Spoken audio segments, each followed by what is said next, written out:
Glock field knife. I'm going to show you how to turn this into this.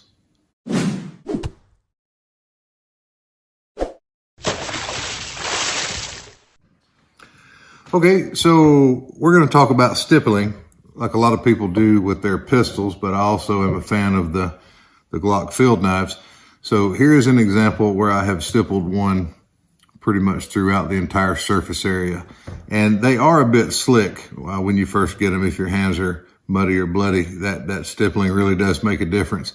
And here's an example where I stippled one but left the line so you could kind of tell.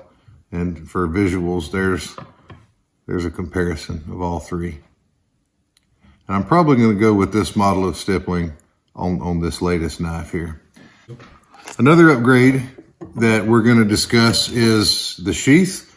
There is a place and a time for the sheath as it is.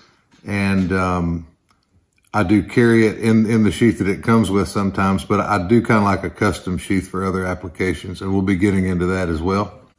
So all that you're really going to need is a basic soldering iron. They come with different tips. The one I have looks very much like a chisel grind flathead screwdriver type thing. So the thing with the stippling is it's really about getting the feel for how fast this stuff is going to melt. So you want to get a decent grip on the blade and just kind of start some type of a pattern.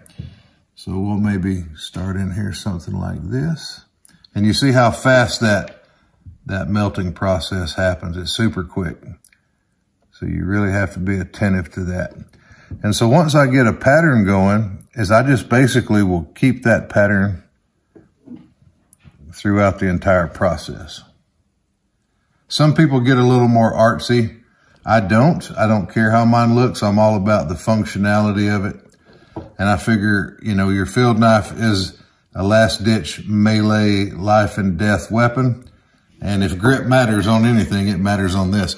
So once I have my first course done, I just spin that thing around. And then I'll change my angle up. And it's probably not good to be breathing in these fumes, but I've already lived pretty hard anyway, so what's one more thing? You'll probably find out in a few years that this polymer will decrease sperm count. I don't get super artsy with it. I like a random whimsical pattern because it is all about just making it stick to your hand better.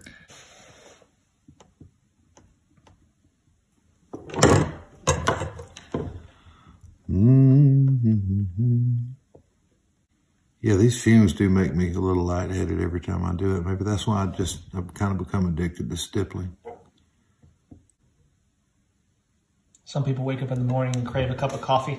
I just crave a good whiff of melted polymer. Angry face. Grr. That's kind of what it looks like before and after.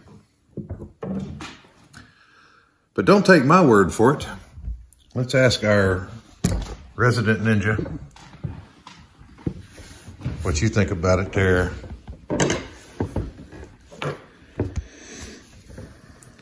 Can you tell any difference with those things? Well, it's a very obvious difference, right? So the stippling gives you tons more traction. It's very stipply. Very stipply. Very stipply. Technical term. Yeah. And if this was wet, no, it probably wouldn't even affect this if it was wet. This would definitely be much more slippery. And everybody needs a melee weapon. Right? Because. Because. And melee weapons should be stippling and not slick. Yeah. This, hands down, much better. Which would you rather carry to a Julius Caesar festival? Obviously this. Mm-hmm. Mm-hmm.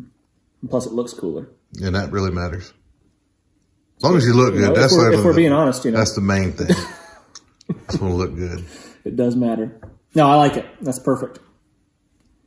All right, so here's the sheath that we built. It's basically just got some eyelets on the edges. And you lace parachute cord through there to secure it to your belt or your pack, however you want it. And unlike the original sheath that it comes with, there's no straps, flaps, or buttons or anything like that. I really try to stay away from that for self-defense because you want to grab the knife and pull it out. That's all you want to do. You don't want any fine motor skills. Fine motor skills are a thing that will fail you when you're having an adrenaline dump. So I tend to wear mine blade forward, so in a closed setting, if this is concealed, I can draw in this tight of a space. You know, I could do that in a closet, an elevator, or whatever, and super easy to operate one-handed. If you want to see more content like this, go to this YouTube channel right here.